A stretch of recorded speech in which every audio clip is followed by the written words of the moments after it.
wabarakatuh. Halo teman-teman, perkenalkan nama aku Indah Kaya Nabila. Aku dari Prodi Pendidikan Matematika Fakultas Keguruan dan Ilmu Pendidikan Universitas Siliwangi dari angkatan 2021 kelas B.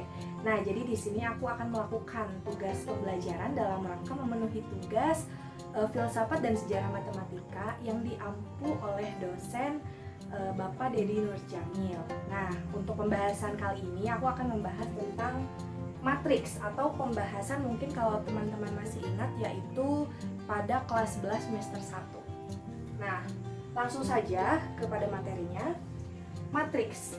Yang pertama kita akan membahas tentang pengertian, apa itu pengertian dari matriks.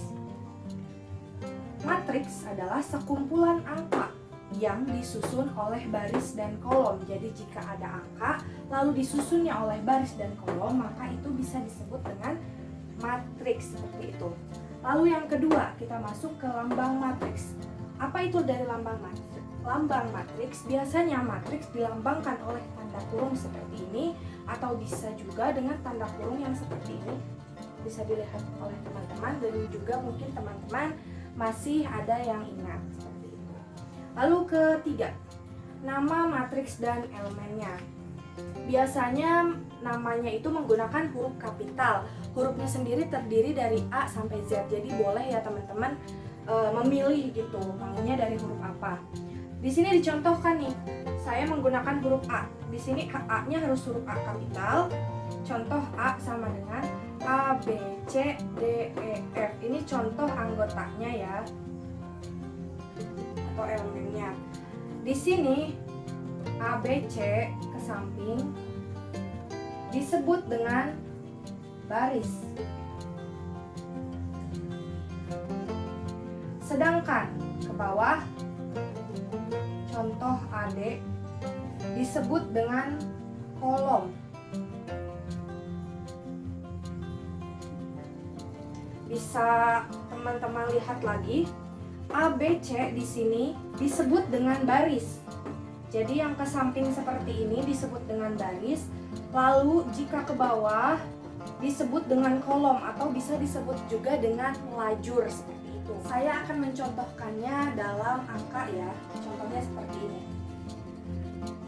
Diketahui N sama dengan 8, 9, 7, 3, 5, 4. Mana yang disebut dengan baris? Ini disebut dengan baris pertama.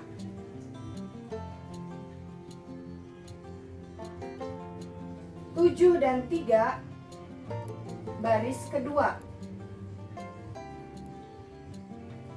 5 dan 4 baris ketiga.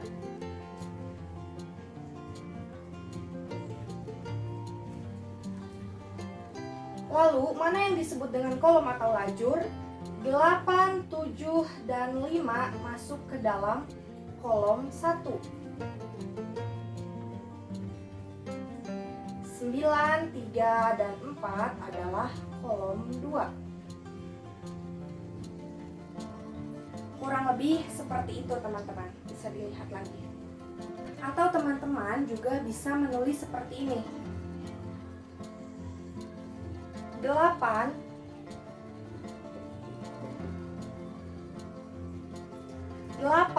ada di baris pertama, kolom pertama. Tulis di bawah sedikit. Apa arti dari 1 dan 1?